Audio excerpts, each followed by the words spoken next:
Loh, kalau Anda lihat di Madura ada laporan ya, bahwa satu desa itu penduduknya tidak mendapat panggilan untuk mencoblos.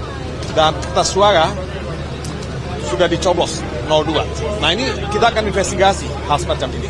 Kalau legal kenapa dieksekusi oleh DKPP, kenapa dieksekusi dinyatakan bersalah oleh MKMK dan seterusnya misalnya.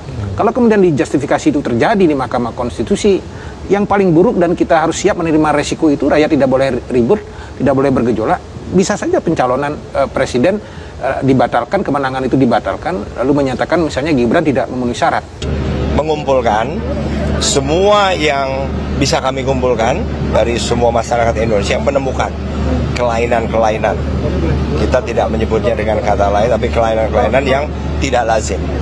Komitmen kita selalu adalah berbakti dan mengabdi kepada bangsa dan rakyat. Saya kira itu yang mendorong kita. Jadi saya konsultasi sama beliau dalam banyak hal.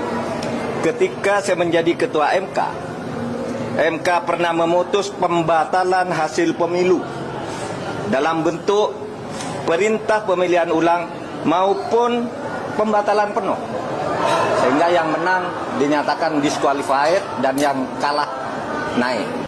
Nah, kalau kita dengar keterangan Bawaslu, itu seolah-olah apa yang dia ucapkan itu upaya untuk menutupi apa yang dia pikirkan.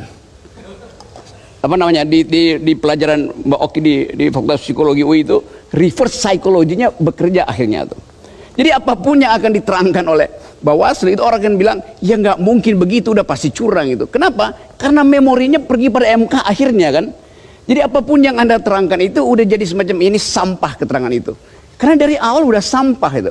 Orang nggak kasih penghormatan lagi pada Bawaslu.